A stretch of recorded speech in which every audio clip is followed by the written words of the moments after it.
మీ సంఘ కాపరి చాలా మంచివారు, చాలా గట్టివారు, చాలా మరి చదువుకున్నటువంటి వ్యక్తి, అన్ని రంగాల్లో పనిచేసినటువంటి వారు, దేవుని సేవకుడుగా అయినందుకు చాలా సంతోషం. మరి మీ పాస్టర్ గారికి ఎప్పుడైనా సరే చేతులు గట్టిగా పట్టుకోవాలి మీరు. అబ్బురటంగా చాలా మంచి పాస్టర్ గారు, ధన్యవాదాలు తెలియజేస్తున్నామండి. సరే, మరి ఈ సమయంలో 11:30 అయింది. దేవుడు ఎంతవరకు నడిపిస్తాడో అంతవరకు వాక్యం తెలియజేయాలనేసి నేను తెలియజేస్తున్నాను. దేవుని వాక్యము ఒక మాట మనం చదువుకుందాం. పాత నిబంధన గ్రంథములో మనం చదువుకుందాం. పాత నిబంధన గ్రంథములో 13వ అధ్యాయము. పాత నిబంధన గ్రంథములో 13వ అధ్యాయము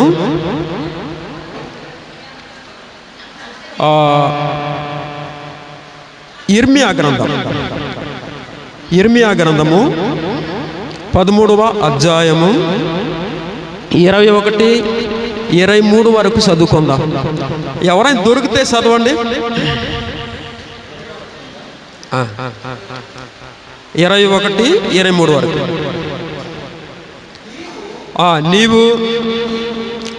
నీకు స్నేహితులుగా చేసుకుని వారిని ఆయన నీ మీద అధిపతులుగా నియమించుచున్నాడు.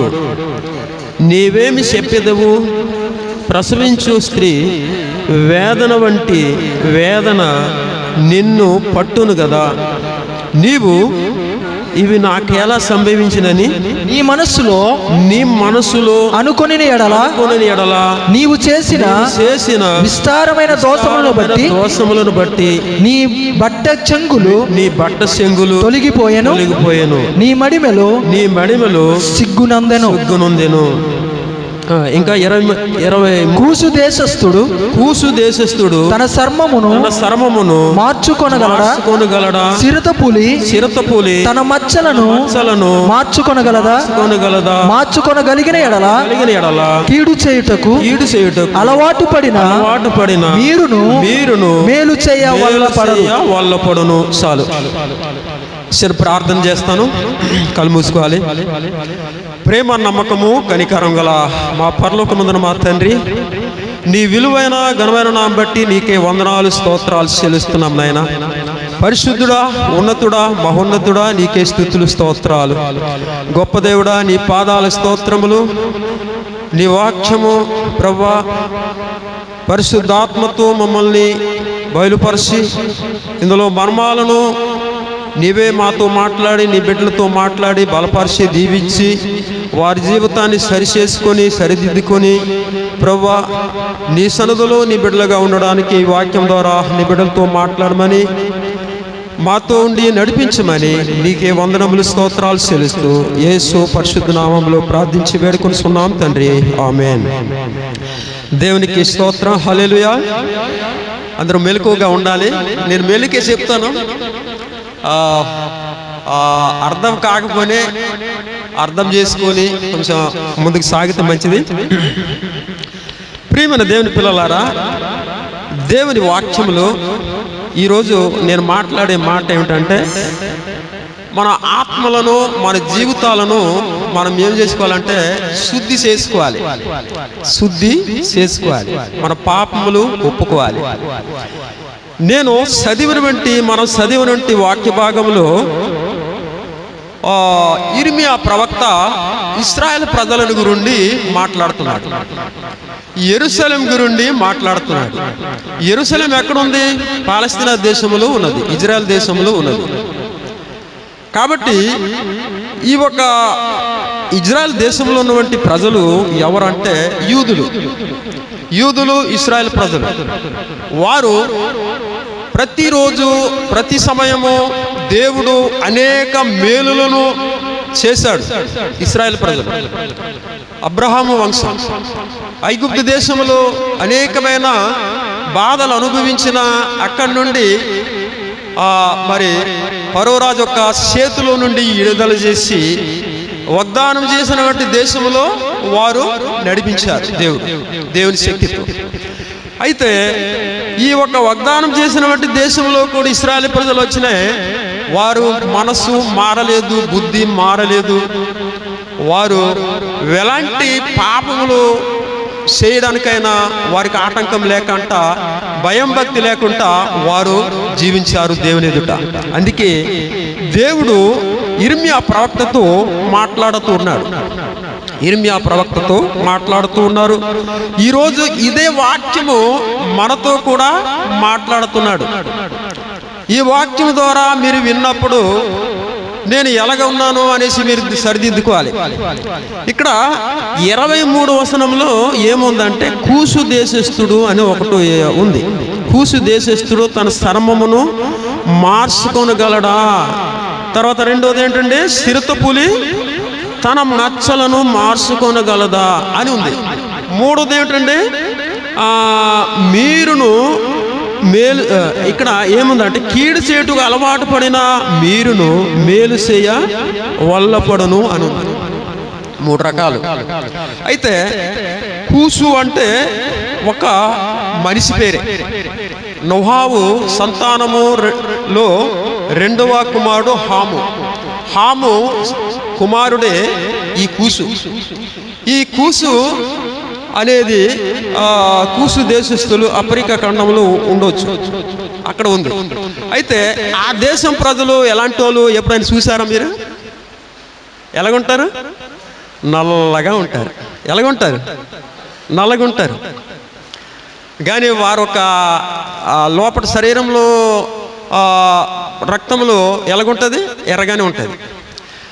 కానీ వారికి చర్మము, శరీరం మాత్రము ఎలాగుంటుంది అంటే నల్లగా ఉంటుంది. ఉంటుందా లేదా? కాబట్టి ఇక్కడ ఎందుకు ఈ యిర్మీయా ప్రవక్త కూసు దేశస్థుడు చర్మము నల్లగా ఉంటుంది అనేసి పోల్చి ఎందుకు చెప్తున్నాడంటే, పాపము చేసిన వారు గురుండి మాట్లాడుతున్నాడు యిర్మీయా. ఎందుకంటే ఈ కూసు దేశస్థుడు నల్లగా వారు ఉంటారు. ఎందుకు నల్లగా వారు ఉన్నారు చెప్పండి? వారు బాడీ మొత్తము వారు నల్లగానే ఉంటారు. ఏది ఎక్కడ కూడా వారికి తెల్లగా ఉండదు. కాబట్టి ప్రియమైన దేవుని పిల్లలారా, నల్లగా ఉన్నవారు ప్రపంచంలో కూడా ఉన్నారు. తెల్లగా ఉన్నోళ్ళు కూడా ప్రపంచంలో అన్ని దేశాల్లో, అన్ని ఖండాల్లో ఉన్నారు. ఉన్నారా లేదా? ఇక్కడ మనం కూర్చున్నాం, ఇక్కడ చర్చి లోపట మనం కూడా కొంతమంది తెల్లగా ఉన్నారు, కొంతమంది ఎలాగ ఉన్నారు? నల్లగా ఉంటారా లేదా? అయితే ఒకరోజు ఒక అబ్బాయి నా దగ్గరకు వచ్చి ఏమన్నాడంటే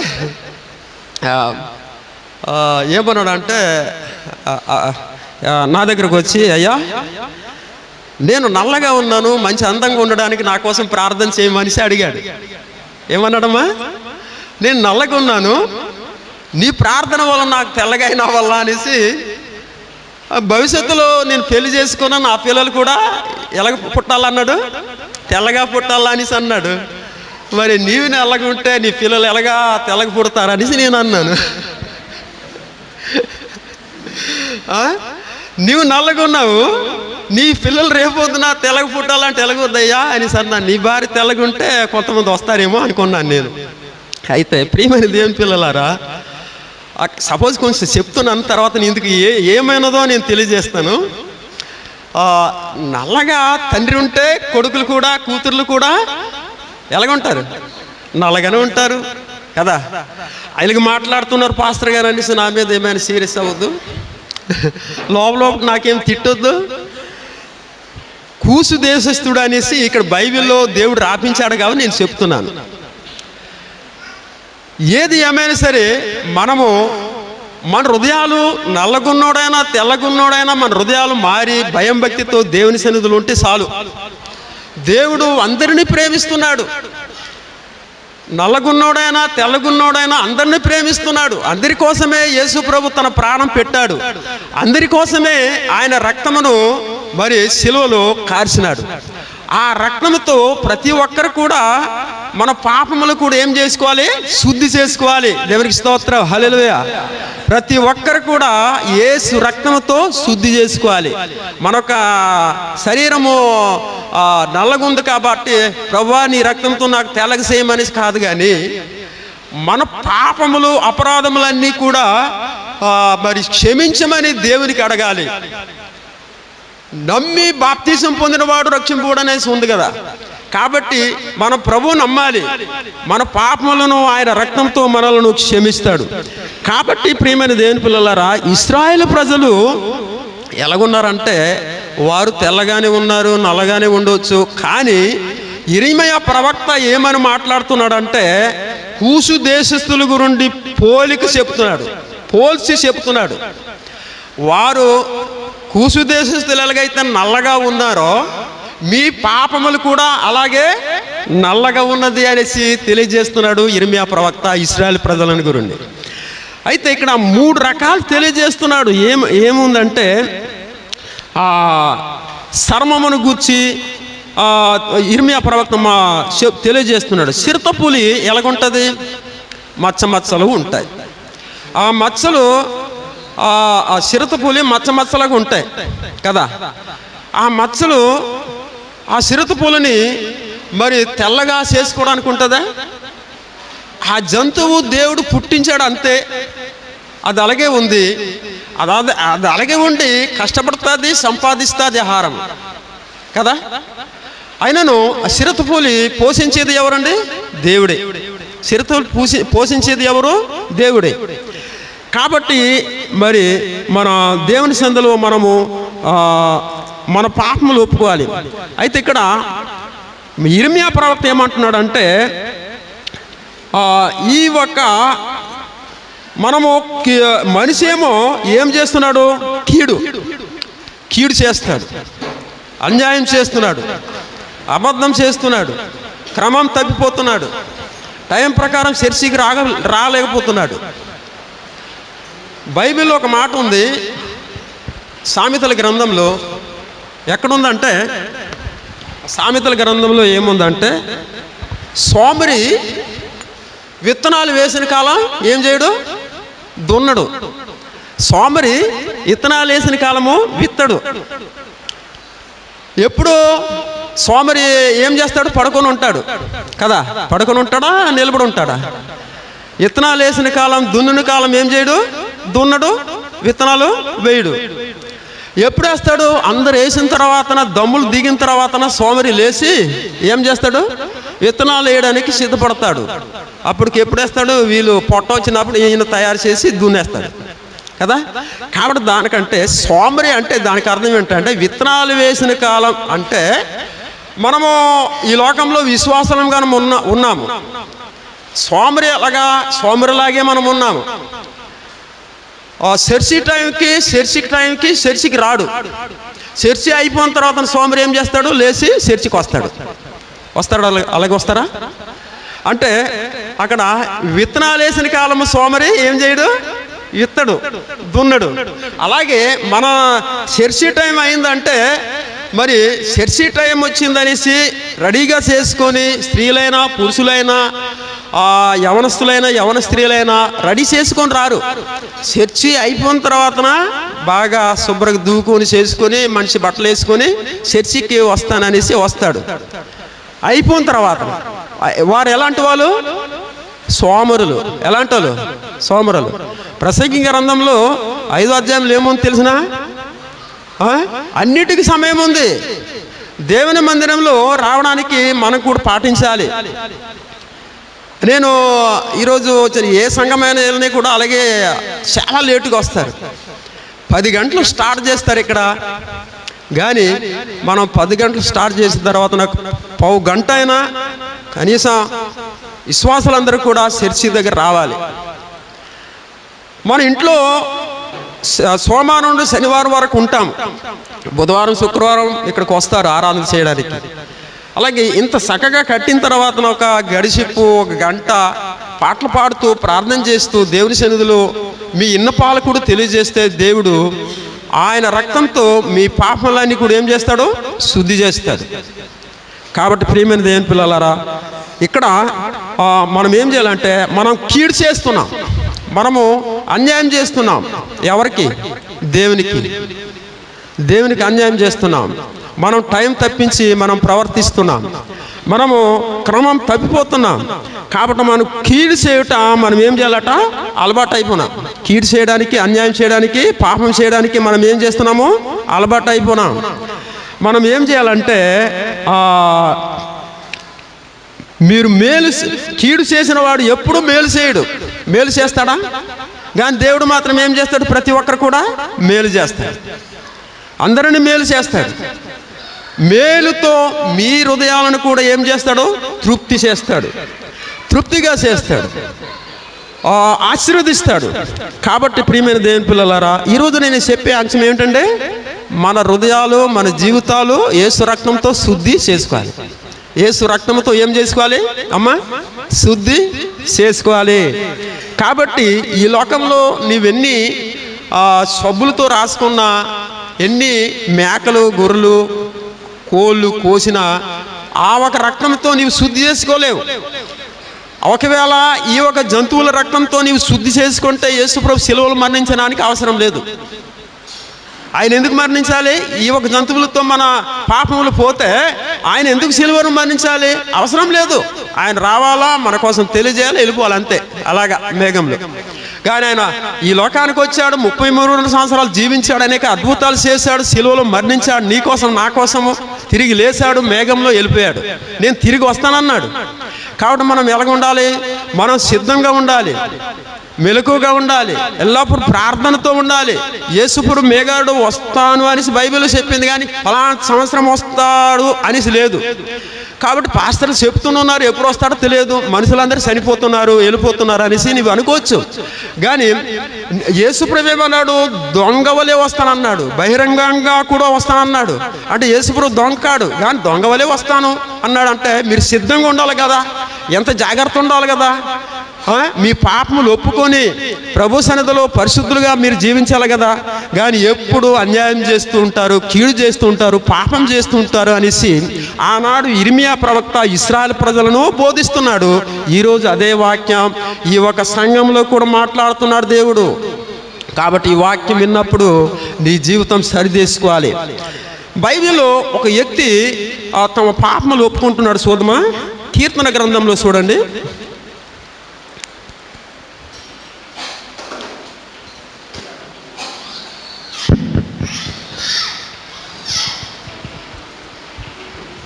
ఆ కీర్తన గ్రంథము 51వ కీర్తన మనం చదువుదాం. రైట్, 1 నుండి.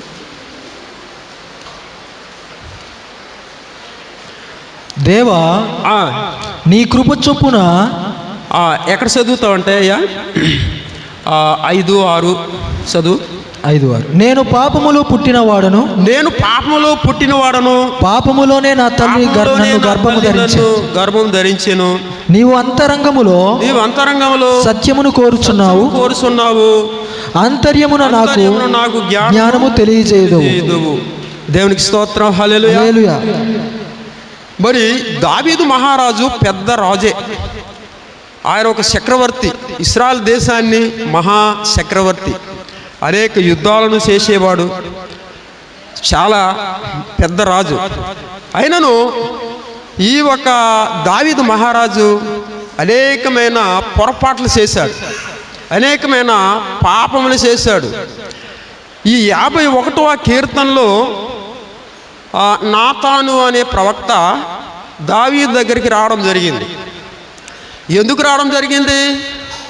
దావీదు చేసినటువంటి పొరపాట్లు, పాపములను ఖండించడానికి నాతాను ప్రవక్త ఆయన దగ్గర రావడం జరిగింది. చెప్పేటప్పుడు ఈ కీర్తన దావీదు ఏం చేశాడంటే రచించాడు. ఏమని? ఆయన ఇవన్నీ కూడా ఒప్పుకుంటున్నాడు కాబట్టి రాశాడు. ఏమంటున్నాడు దావీదు? నేను పాపంలో పుట్టినవాడను, పాపంలోనే నా తల్లి నన్ను గర్భము ధరించెను అని ఈ వాక్యంలో ఉన్నది. దావీదు మహారాజు అంత చక్రవర్తి అయినా, అంత దేశానికి ఒక రాజు అయినా, ఆయన చేసిన తప్పులను కూడా కప్పుకొనక దేవుని సన్నిధిలో ఏం చేస్తున్నాడు? ఒప్పుకుంటున్నాడు. మీరు కూడా ఏం చేయాలంటే, మనం కూడా నీతిమంతులం కాదు, పాపులమే, ఒక్కొక్కసారి పొరపాట్లు చేసిన వారమే. కాబట్టి దావీదు వలె మనం కూడా ఏం చేయాలి? మన పాపములను క్షమించే వ్యక్తి యేసు ప్రభు. ఆయన దగ్గరకు వచ్చి మోకరించి, దేవా నా పాపములను క్షమించమని అడగాలి. నా పాపములను క్షమించమని అడగాలి. దావీదు ఎలాగైతే అడిగాడో, ప్రార్థన చేశాడో, ఒప్పుకుంటున్నాడో, అలాగే మనం కూడా ఏం చేయాలి అమ్మా? ఒప్పుకోవాలి. మనం నీతిమంతులమా? ఇక్కడ ఈ వాక్యంలో మనం చూస్తే తల్లి గర్భంలో పుట్టిన వారందరూ కూడా పాపులు అనేది మరి ఈ వాక్యం ద్వారా తెలియజేస్తుంది. యేసు ప్రభు ఒక్కడే కన్యకా గర్భంలో పుట్టినవాడు. ఆయన కూడా యేసు ప్రభు తల్లి గర్భంలో పుట్టినవాడు, కానీ ఆయన పాపం లేదు. కానీ మిగతా వారందరూ కూడా, నరులందరూ కూడా పాపులు. మనం అందరం కూడా పాపులమే. మనము యేసు ప్రభు ఒక్కడే కన్యకకు జన్మించినవాడు. ఆయన పరిశుద్ధుడు, పరిశుద్ధాత్మతో పుట్టినవాడు, కాబట్టి ఆయన పరిశుద్ధుడు, దైవ కుమారుడు, దేవుడు, నిరంతరం స్తోత్రహారుడైన యేసుక్రీస్తు. కాబట్టి ప్రియమైన దేవుని పిల్లలారా, దావీదు వలె నీవు కూడా నీ పాపములు ఒప్పుకోవాలి. ఎవరి దగ్గర? దేవుని దగ్గర, ప్రభు దగ్గర ఒప్పుకోవాలి. ఆయన రక్తంతో నీ పాపములన్నీ కూడా ఏం చేస్తాడు? క్షమిస్తాడు. నీ పాపములన్నీ కూడా శుద్ధి చేస్తాడు. ప్రియమైన దేవుని పిల్లలారా, మనము ఎప్పుడు కూడా మనం చేసినటువంటి పొరపాట్లను మనము దాచుకోకూడదు, ఒప్పుకోవాలి. ఈ లోకంలో మనుషులు ఎదుట నీవు దాచుకుంటే మరి దేవుడు చూస్తాడు. మనము పాపం స్వభావంతో పుట్టినవారు. ఒక అబ్బాయి తన తల్లితో చర్చికి వెళ్తుంటే అందరూ ప్రార్థన చేయాలి, దేవునికి స్తుతించాలి, తర్వాత కానుకలు కూడా ఇవ్వాలి అనేసి తల్లిగారు తన కుమారుడు అబ్బాయిని చెప్తుంటే, అందరూ కళ్ళు మూసుకోవాలి అనేసి అన్నప్పుడు అందరూ కళ్ళు మూసుకోవాలి అనేసి ఇక తల్లి ఏమో అబ్బాయి కూడా, అబ్బా నాన్న నీవు కూడా కళ్ళు మూసుకోవాలి అనేసి అంటే, తల్లి కళ్ళు మూసింది, ప్రార్థన చేస్తున్నారు. నా బాబు కళ్ళు మూసాడా లేదా అనేసి కొంచెం తెరిచి చూసేసరికి ఆ బాబు ఏమో ఇలాగ చూస్తున్నాడు అటు ఇటు. తల్లి చూసి ఏం చేస్తుందంటే, కళ్ళు మూయరా అనేసి అంటే, నేను మూయను అనేసి అంటాడు. అంటే ఆయన ఎలాంటి స్వభావం? గర్వ స్వభావం, పాప స్వభావం మనిషి చిన్నప్పటి నుండి. కాబట్టి ప్రియమైన దేవుని పిల్లలారా, మనము పాటించాలి, ప్రార్థన చేయాలి, కళ్ళు మూసుకొని దేవునికి స్తుతించాలి, ఆరాధన చేయాలి. కాబట్టి ప్రియమైన దేవుని పిల్లలారా, మనము ఈరోజు నేను చెప్పే అంశం ఏంటంటే, మరొకసారి జ్ఞాపకం చేస్తాను. యేసు రక్తంతో మనం శుద్ధి చేసుకోవాలి. దావీదు మహారాజు ఏం చేస్తున్నాడు? తమ పాపములు ఒప్పుకొని యేసు రక్తముతో శుద్ధి చేసుకుంటున్నాడు.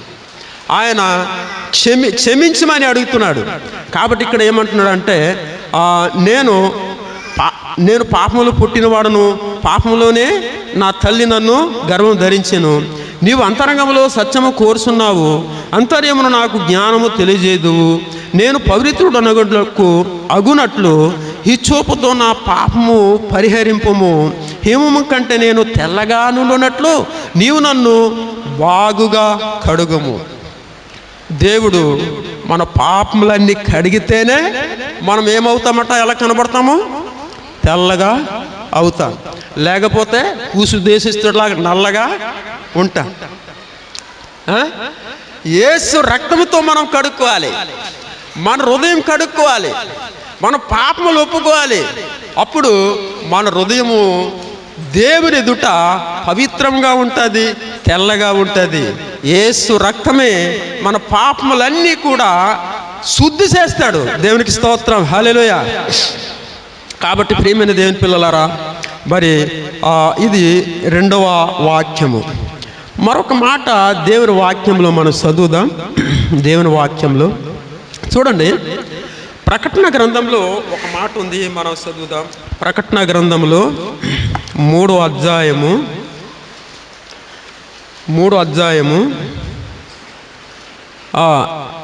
ప్రకటన గ్రంథము 3వ అధ్యాయము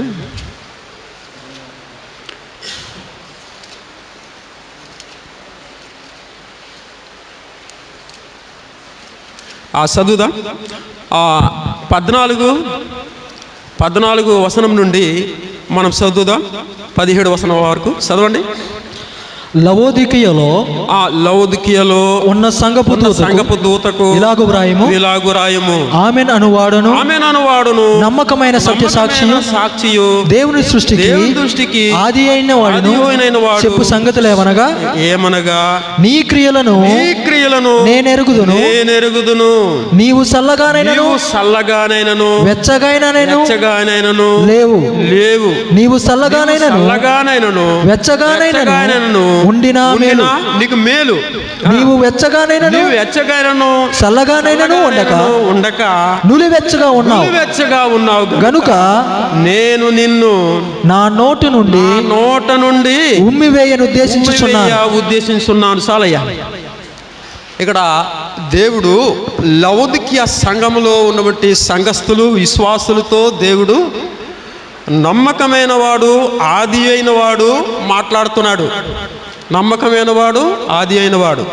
ఇక్కడ ఈ లవోదికీయ సంఘము విశ్వాసులు ఎలాగున్నారంటే, అటు వేడిగా లేదు, ఇటు చల్లగా లేదు. ఎలాగున్నారు? నులివెచ్చగా ఉన్నారంటే అది మీకే తెలుసు. తెలిసినా కదా? సౌర భాషలు ఏమంటారంటే పుణ్యాలు ఏమంటారు? పుణ్యాలు ఏడుగుంటే చిన్నపిల్లలు కడిగేస్తే ఏడుగుండి నీళ్ళు ఏటవుద్ది ఉంటారు, అక్కడ ఏడుస్తారు బాగా. కాబట్టి ప్రియమైన దేవుని పిల్లలు అది కాదు, కానీ మనము దేవుని పిల్లలము. సౌర భాషలో ఒక వాక్యం చదువునాను. మన తగైన కోపు సయువైన కోపు కానీ డకు. ఏదైనా వాక్యం సిద్ధం చేసినప్పుడు సౌర భాషలో ఉన్నటువంటి బైబిల్ నా దగ్గర ఉంటుంది. అది చదువుతాను, అది సిద్ధం చేసుకుంటాను. ఆమె తగితే ఆమె సయుత్ అని అంటున్నాడు. ఎత్తిలు అడకోబంతు అని అంటున్నాడు. ఇక్కడ దేవుని వాక్యంలో ఏముందంటే, ఈ లవోదికీయ సంఘంలో విశ్వాసులకి దేవుడు మీరు చల్లగా లేదు, వెచ్చగా లేదు, నులివెచ్చగున్నారు కాబట్టి ప్రభు యొక్క నోటిలో ఏముంటుందట? ఉమ్మి ఉంటుంది. ఉమ్మి ఉంటుందా లేదా? అందరి దగ్గర ఉందా ఇప్పుడు ఉమ్మి? నోట్లో ఉందా? ఉంది. ఎక్కువైపోతే ఏం చేయాలా? అలాగే ఉంటామా? ఉమ్మి నోట్లో ఎక్కువ ఉంటే మనం మాట్లాడతామా? ఒక మాట్లాడితే ఉమ్మి లోపట ఉంటుందా? బయటకు వచ్చేస్తుంది కదా. కాబట్టి ప్రియమైన దేవుని పిల్లలారా, ఈ యొక్క లవోదికీయ సంఘంలో ఉన్నటువంటి వారు దేవుని ఎదుట ప్రభువు నమ్మిన తర్వాతన ఏడిగా లేదు, చల్లగా అయినా ఉండాలా, ఏడుగా అయినా ఉండాలా.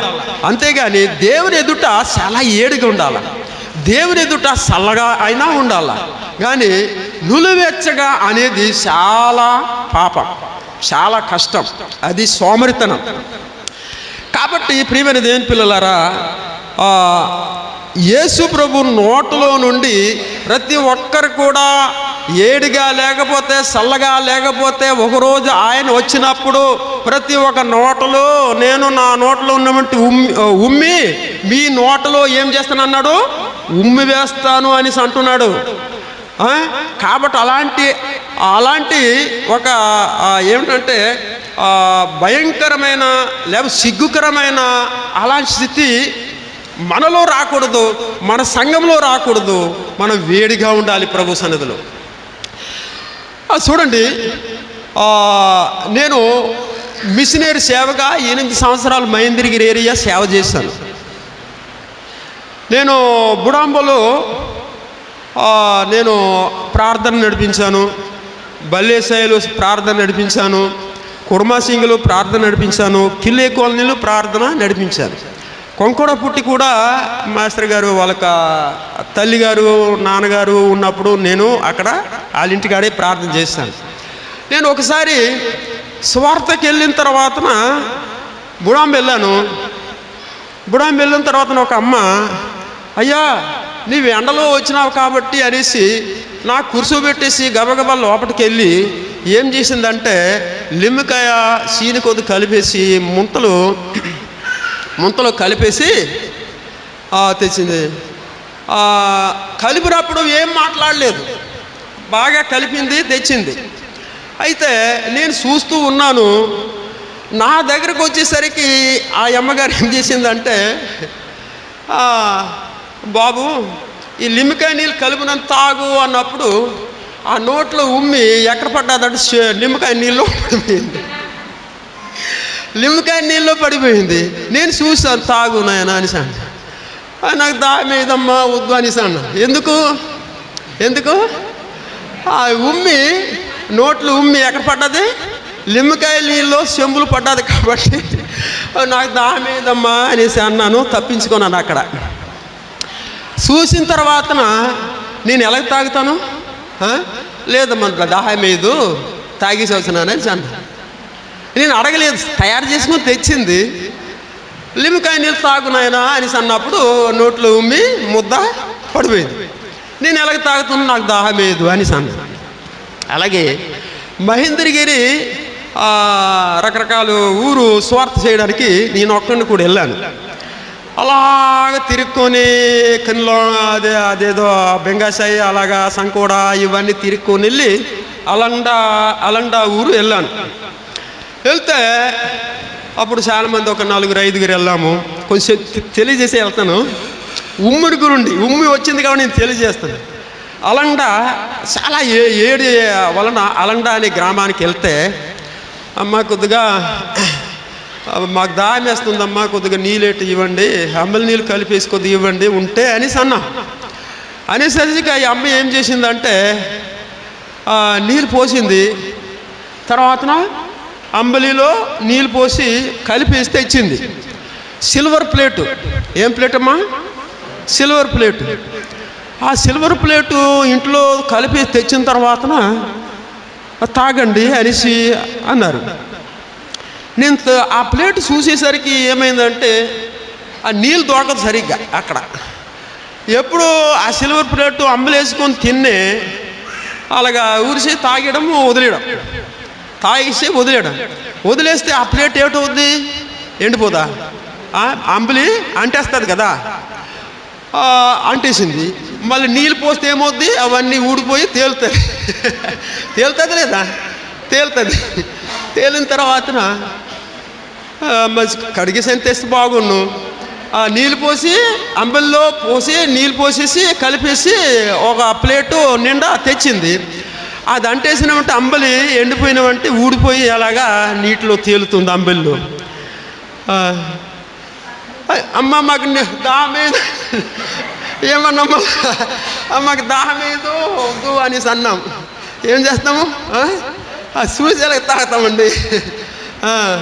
కాబట్టి ఉమ్మి అని ఈ లోకంలో సాటి మనుషులు మన పరిస్థితులుగా ఉందన్నమాట. కానీ ప్రియమైన దేవుని పిల్లలారా, దేవుడు ఒకరోజు మన క్రియలు, మన పనులు, మన విశ్వాసము ఆయన సన్నిధిలో బాగలేకపోతే, ఏడుగా లేకపోతే, ఎచ్చగా లేకపోతే, చల్లగా లేకపోతే దేవుడు తన నోట్లో ఉమ్మి ఏం చేస్తాడు?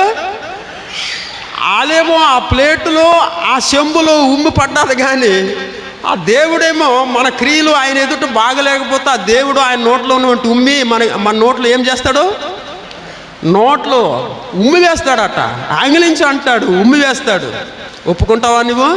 అలాంటి అవమానం ఉంది. ఇవన్నీ కూడా మనం తప్పించుకోవాలంటే దేవుని సన్నిధిలో మన పాపములు మనం ఏం చేసుకోవాలి? ఒప్పుకోవాలి. కాబట్టి ప్రియమైన దేవుని పిల్లలారా, మనం ఒప్పుకొని ఆ దేవుని సన్నిధిలో దేవుని పిల్లలుగా మనం జీవించాలి.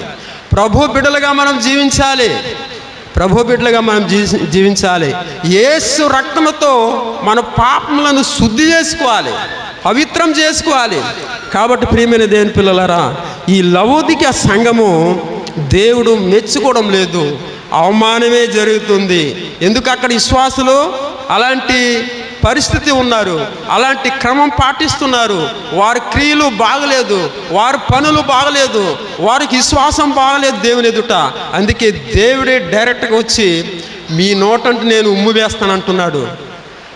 ప్రియమైన దేవుని పిల్లలారా, ఇలాంటి అవమానము మనం జరగకుండా తప్పించుకోవడానికి దేవుని ఎదుట దేవుని పిల్లలంగా యేసు రక్తంతో మనం కడుక్కోవాలి. కాబట్టి ప్రియమైన దేవుని పిల్లలారా, ఇక్కడ దేవుని వాక్యంలో ఇంకేముందంటే, నీవు దౌర్భాగ్యుడవును, దిక్కుమాలిన వాడవును, దరిద్రుడవును, గుడ్డివాడమును, దిగంబరుడవై ఉన్నావని ఎరుగుక నేను ధనవంతుడును, ధనవృద్ధి చేసి ఉన్నాను, నాకేమీ కొదవలేదని చెప్పుకొనిస్తున్నావు. ప్రియమైన దేవుని పిల్లలారా, ఈ లోకంలో మరి ఇలాంటి పరిస్థితిగా మనం చెప్పుకొని మనం జీవిస్తున్నాము, కానీ మన జీవితాలు దేవుని ఎదుట సరిలేదు. అందుకే దేవుడు మెచ్చుకోవడం లేదు. ఆనాడు లౌదికియా సంఘము దేవుడు అవమానకరమైనది మాట్లాడుతున్నాడు, తెలియజేస్తున్నాడు. ఈరోజు ఈ సార్వత్రిక సంఘంలోటువంటి అన్ని సంఘాలు కూడా మనము దేవుని ఎదుట మనం ఎలాగున్నాం, మన విశ్వాసం ఎలాగున్నాం, మన పరిస్థితి ఎలాగున్నాము అనేది మనము చూసుకోవాలి. దేవుడు మరి ఆ ప్రేమామయుడు, కృపామయుడు అనేసి మనం తెలుసును కదా. ఒకసారి యేసు ప్రభు సిలువలో సిలువ వేసిన తర్వాతన అనేకులు ఏం చేశారు, నీవు దేవుడు అయితే కిందకి దిగు, అప్పుడు మేమందరం నమ్ముతాము అనేసి ఆనాడు రోమా సైనికులు అన్నారు. కానీ ఒక సొంత ప్రజలు యూదులు కూడా వారు యేసు ప్రభుని హింసించారు, వేలన చేశారు. కానీ మొదటి మాట సిలువలో పలికిన మాట ఏమని మాట్లాడాడు చెప్పండి, ఎవరైనా గుర్తుందా? తండ్రి, వీరందరూ ఏం చేస్తున్నారో క్షమించమన్నాడు. అలాంటి ప్రేమగల దేవుడు నీకు తోడుగా ఉంటున్నాడు. అలాంటి ప్రేమగల దేవుడు నీ జీవితంలో ఉన్నాడు. ఎందుకు అర్థం చేసుకోకూడదు? అర్థం చేసుకోవాలి. కష్టములో, బాధలో మన పాపం కోసం సిలువలో మరణిస్తుంటే ఆయన బదులుగా అనలేదు, దుర్మార్గులా అనలేదు, పాపిష్టులారా అనలేదు. తండ్రి, వీరేం చేస్తున్నారో నన్ను హింసిస్తున్నారు, వారికి తెలియదు, వీరిని ఏమన్నాడు? క్షమించమన్నాడండి. అలాంటి మంచి దేవుడు నీ జీవితంలో దొరికాడు. మనం ఎందుకు క్రమం పాటించకూడదు? మనం ఎందుకు మన పాపములు ఒప్పుకోకూడదు?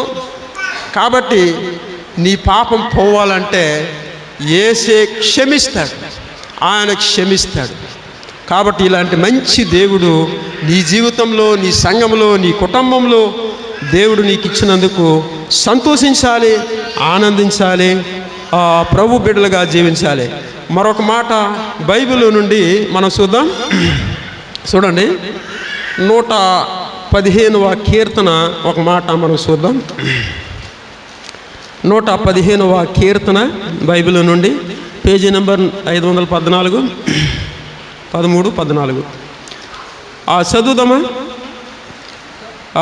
13 పిన్నులనేమి వరకు చదవండమ్మా.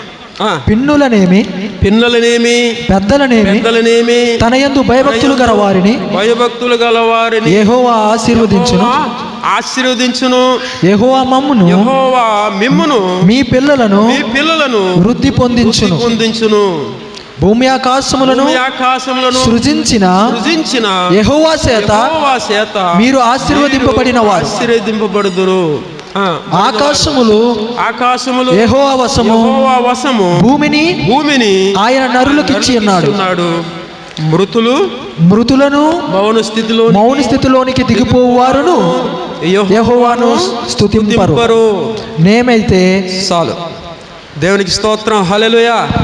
ప్రియమైన దేవుని పిల్లలారా, నీవు ఒక క్రమశిక్షణగా సంఘములో వేడిగా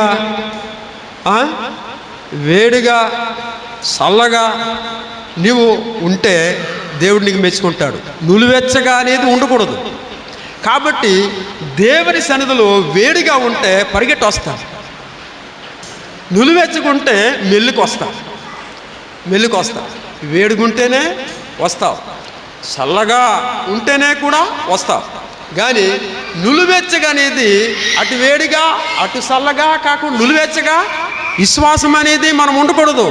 మనం దేవుని సన్నిధిలో మనం ఏది మన జీవితంలో దేవుడు చూపించిన రక్షణ భాగ్యాన్ని మనం చూపించుకోలేము సంఘంలో. కాబట్టి ఇక్కడ కూడా దేవుని వాక్యంలో దావీదు కీర్తనలో 115 కీర్తనలో అంటున్నారంటే పిన్నలనేమి పెద్దలనేమి తన యందు భయభక్తులు గల వారిని దేవుడు అటు ఏం చేస్తాడు? పిల్లలు పెద్దవాళ్ళు అందరూ కూడా దేవుడు ఆయన యందు భయభక్తులు కలిగిన వారందరూ కూడా దేవుడు ఆశీర్వదిస్తాడు, దీవిస్తాడు. మీ సంఘమును దీవిస్తాడు, మీ కుటుంబమును దీవిస్తాడు, మీ పొలాలను దీవిస్తాడు, మీ చెట్టులను దీవిస్తాడు, అందరూ దీవిస్తాడు, అందరూ ఆశీర్వదిస్తాడు. తర్వాత ఏముంది? యెహోవా మిమ్మును మీ పిల్లలను కూడా ఏం చేస్తాడట? వృద్ధి చేస్తాడు, ఆశీర్వదిస్తాడు, దీవిస్తాడు. నాకు నా ఇంటికాడ 2 మనవళ్ళు ఉన్నారు. వారు ఏం చేస్తారంటే ఉదయం లేచిన తర్వాత తాతయ్య వందనాలు అంటారు. ఏమరా అంటే మా కజ్జం కావాలంటారు. ఏమరా అంత వేగ వందనాలు అంటున్నారు అంటే చెప్పకపోతున్నా మా కజ్జం ఇవ్వు అంటారు. వారు సాయంకాలమే కదరా, ఇప్పుడు కాదురా, సాయంకాలం కొనిస్తానంట అని పలుకొని ఉంటారు. సాయంకాలం అయిందని టైం చూస్తారు, తర్వాత మళ్ళా కదులుతారు. తర్వాత నేనేం చేస్తానంటే రే మీరు ప్రార్థన చేస్తే నేను కజ్జం కొనిస్తానంటే ప్రభువా దీవించినైనా మా తాతను ఆశీర్వదించు, కజ్జం ఇచ్చినట్లుగా మాకు దీవించినైనా ఆమేన్ అంటారు. తర్వాత ప్రార్థన చేసినాం తాతయ్య మా కజ్జం అలాగా కజ్జం తప్పకుండా ఇవ్వాలి. వాళ్ళు ప్రార్థన చేస్తే మేమేం చేయాలి? కజ్జం కొనేసి ఇవ్వాలి. ప్రియమైన దేవుని పిల్లలారా, 115 కీర్తనలు యెహోవా మిమ్మును మీ పిల్లలను ఏం చేస్తాడు? ఆశీర్వదిస్తాడు, వృద్ధి పొందిస్తాడు. తర్వాతన ఇక్కడ 15వ వచనంలో ఏముంది?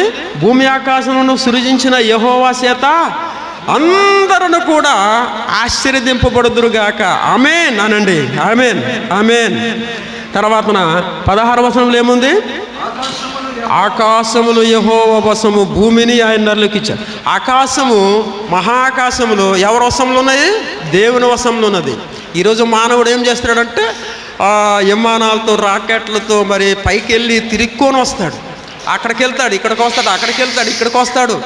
ఎక్కడనైనా ఉన్నాయి ఆ దెయ్యాలు, ఆ దురాత్మలు, లేకపోతే ఆత్మలు ఎక్కడున్నారు, ఆ సరిపోయిన ఆత్మలు ఎక్కడ దాక్కున్నారు గల చూద్దామా, వెళ్ళి చూసి చూద్దామా, దూరం నుండి అయినా చూద్దామా అనేసి వెతుకుతూ కనుక్కుంటూ వెళ్తున్నారు.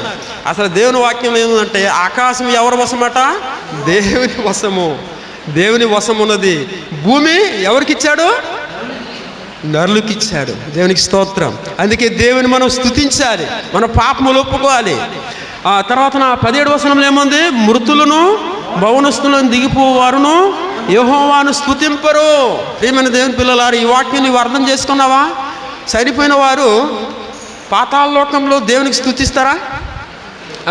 స్తుతించరు. కానీ యేసు ప్రభు మాత్రం ఒక మాట చెప్పారు. ఒక ధనవంతుడు ఒక లాజరు చెప్పాడా లేదా? ఆ ధనవంతుడు పాతాళలోకంలో వెళ్ళిపోయి ఏం చేస్తున్నాడు? ప్రార్థన చేస్తున్నాడా? బాధపడుతున్నాడు, వేమన పడుతున్నాడు. నా గొంతు ఎండిపోతుంది తండ్రి, ఆ లాజరుని పంపించి ఒక చెంబుడు నీళ్ళు పంపిస్తే నా గొంతు నేను చల్లార్చుకుంటాను, తాగుతాననేసి కోరుకుంటున్నాడు పాతాళలోకంలో. అది చెప్పిన మాట ఎవరంటే యేసు ప్రభు చెప్పాడు. కాబట్టి యేసు ప్రభు చెప్పిందే అది మనం నమ్మాలి, నిజం. కాబట్టి కొంతమంది పాతాళలోకంలో అగ్నిగుండంలో బాధపడుతుంటే గుర్తులు వస్తాయేమో. ఎందుకు భూమి మీద నేను ఉన్నప్పుడు దేవునికి ప్రార్థన చేయలేదు, దేవునికి స్తుతించలేదు అనేసి ఉంటుంది.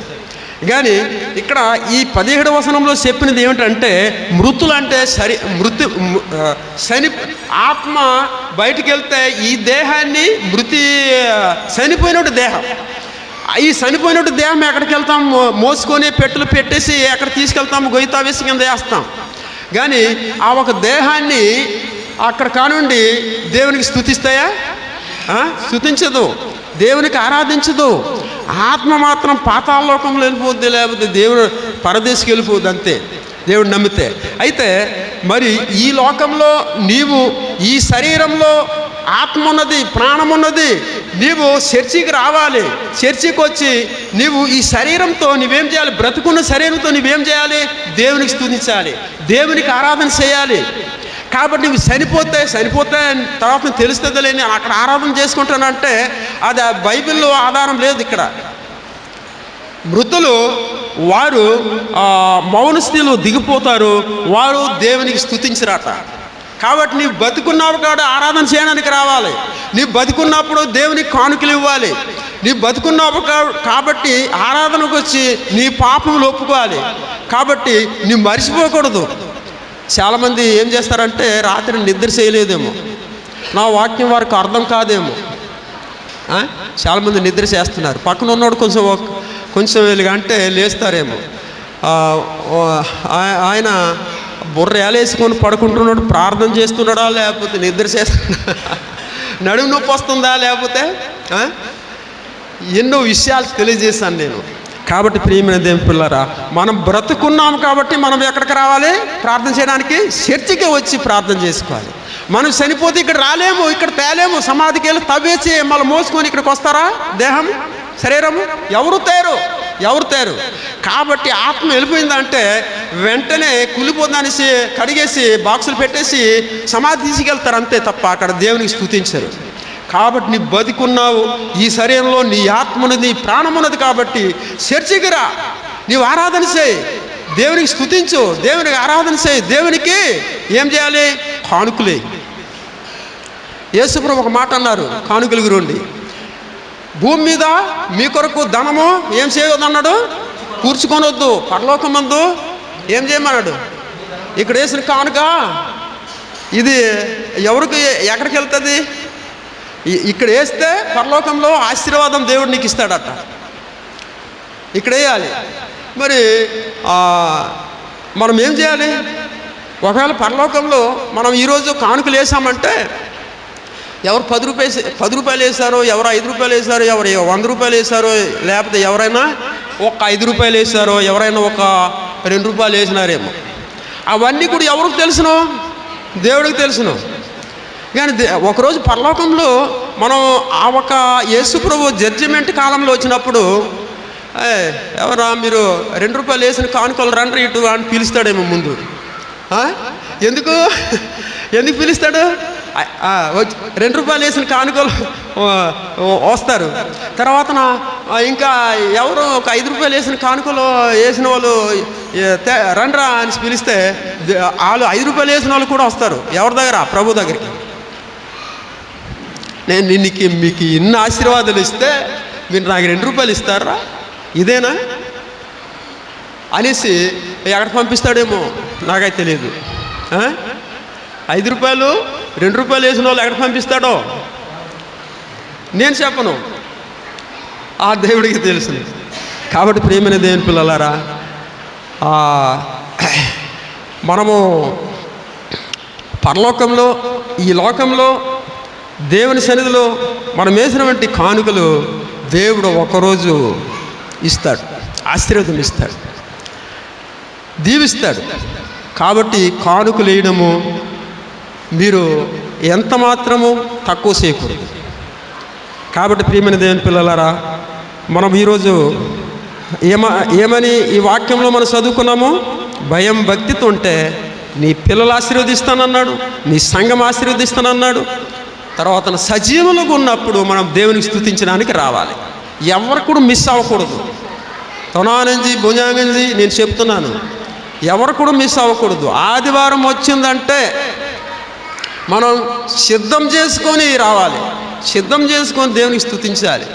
ఇది పెద్ద చలికాలం కాదు, చలికాలం వెళ్ళిపోతుంది, ఏడికాలం వస్తుంది. తొందరగా స్నానం చేసి ఆదివారం పిక్కలు కటింగ్ చేయడానికి ఎప్పుడు లేస్తారు? నిద్ర కూడా చేయరు కొంతమంది. కానీ దేవుని మందిరం రావడం టైం కావాలి, నిద్ర వదలదు. అందుకే దేవుడు ఏమన్నాడు? సోమరి సీమల యొద్దకు వెళ్ళి వాటిని నడతలు నేర్చుకోమన్నాడు.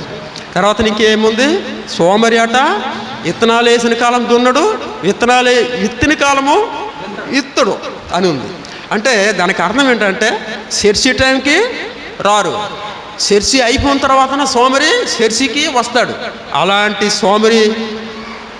సోమరి వారు సోమరి దానము మనం ఉండకూడదు. దేవుని పిల్లలంగా మనం ఉండాలి. లేకపోతే దేవుడు ఏం చేస్తానన్నాడు? నేను వస్తాను, నా నోట్లో ఉమ్మి మీ నోట్లో నేనేం చేస్తానన్నాడు? ఉమ్మి వేస్తానన్నాడు. కాబట్టి ప్రియమైన దేవుని పిల్లలారా, నేను అవన్నీ కూడా జ్ఞాపకం చేస్తున్నాను. కాబట్టి దేవుడు మిమ్మల్ని దీవించి ఆశీర్వదించిన గాక. నిజంగా నేను చెప్పిన మాట ఏమిటంటే, మీరు సజీవంగా ఆత్మతో ప్రాణంతో ఉన్నారు కాబట్టి ప్రార్థన చేయడం మాత్రం ఎప్పుడూ మర్చిపోకూడదు. రేపొద్దు నీ ఆత్మ ఈ శరీరంలో నుండి వెళ్ళిపోతే ఈ చర్చికి రావు, మోకరించి ప్రార్థన చేయవు. మీరు బ్రతికే ఉన్నారు కాబట్టి, ఆత్మతో జీవిస్తున్నారు కాబట్టి, ప్రాణంతో జీవిస్తున్నారు కాబట్టి చర్చికి రండి, ప్రార్థన చేయండి. దేవుడి ఆశీర్వాదం, దేవుని మన్నన, దేవుడి దీవెన మీరు పొందండి. దేవుడు తప్పకుండా దీవిస్తారు, దేవుడు ఆశీర్వదిస్తాడు. మంచి సేవకులు, మంచి యవనస్తులు, సంఘంలో యవన స్త్రీలు యవనస్తులు ఉన్నారు. సవర భాష కూడా చక్కగా పాడారు. ఎందుకంటే నేను కూడా అప్పుడు వాడిని కాబట్టి సవర భాష పాడుతుంటే నాకు ఆ పాత వాళ్ళందరూ గుర్తుకొచ్చి తంగిడిపూడి చర్చిలో నేనేం చేస్తానంటే సవర భాష తప్పకుండా పాడిస్తాను. కాబట్టి ప్రియమైన దేవుని పిల్లలారా, ఈరోజు నేను చెప్పే అంశం ఏమిటి ఒకసారి జ్ఞాపకం చేస్తున్నాను. ఏమిటంటే యేసు రక్తంతో మన జీవితాన్ని శుద్ధి చేసుకోవాలి, పవిత్రం చేసుకోవాలి అని తెలియజేస్తాను. దేవుడు మిమ్మల్ని దీవించి ఆశీర్వదించిన గాక. చివరిగా నేను ముగిస్తున్నాను. మీకు అందరి కోసం ప్రార్థన చేసి నేను కూర్చుంటాను. ప్రభువా, మీరు కూడా ప్రార్థన చేయండి. ప్రేమ, నమ్మకం, కనికరం గల మా తండ్రి, నీకు వందనాలు చెల్లిస్తున్నాం. అనేక రీతులుగా నీ వాక్యం నీవు మాతో మాట్లాడావు ప్రభువా, నీకే స్తుతిస్తున్నాం. మేము ఈ శరీరంలో ఆత్మ ప్రాణం ఉన్నది కాబట్టి ఇక్కడికి వచ్చి ప్రార్థన చేయడానికి, వాక్యం చెప్పడానికి, వాక్యం వినడానికి మేము వచ్చాం ప్రభువా. నీకే స్తోత్రం దేవా, నీకే మహిమ కలుగుగాక. శిలువలో బాధపడిన, వేదన పడిన ప్రజలను క్షమించావు, హింసించిన వారిని క్షమించిన ప్రభువా. నాయనా, నీకే వందనాలు, స్తోత్రాలు. సీయోను గిరి సంఘస్థులు దీవించి ఆశీర్వదించి నీ కృప దయచేయండి. సేవ చేస్తున్నటువంటి నీ కుమారుడు జగనాయకుల పాస్టర్ గారు, వారి కుటుంబాన్ని దీవించండి, ఆశీర్వదించండి. ఈ సంఘమును ప్రభువా ఆయన ముందుకు నడిపిస్తున్న నీ కుమారుడు భారముతో ప్రతి వారంకి, ప్రతి సమయంకి అన్ని విధాలుగా వాక్యం సిద్ధం చేసుకొని ఆత్మీయ ఆహారమును నీ పిల్లలు పెట్టి పోషించే భాగ్యమును నీ రాకడప్పుడు నీ పిల్లలు నీ ఎదుట శక్తిమంతులుగా నిలబడడానికి సహాయం చేయండి ప్రభువా. నీకే వందనాలు, స్తోత్రాలు. ఈ వాక్యం మా అందరితో మాట్లాడినందుకు నీకే స్తుతులు, స్తోత్రాలు చెల్లిస్తూ ఈ సంఘమును, కుటుంబమును ప్రతి ఒక్కరు కూడా దీవించండి. ప్రతి ఒక్క బలహీనత నుండి, బాధల నుండి, రోగాల నుండి ప్రతి ఒక్కరు కూడా ప్రభువా ఆయన సంపూర్ణ స్వస్థని అనుగ్రహించి నీ సన్నిధిలో ప్రభువా ఎంతో భయం భక్తితో జీవించి ముందుకు సాగడానికి కృప దయచేయమని మా ప్రభువును రక్షకుడైన యేసు క్రీస్తు అతి శ్రేష్టమైన నామంలో ప్రార్థించి స్తుతించి వేడుకొనుచున్నాం తండ్రి. ఆమేన్, ఆమేన్.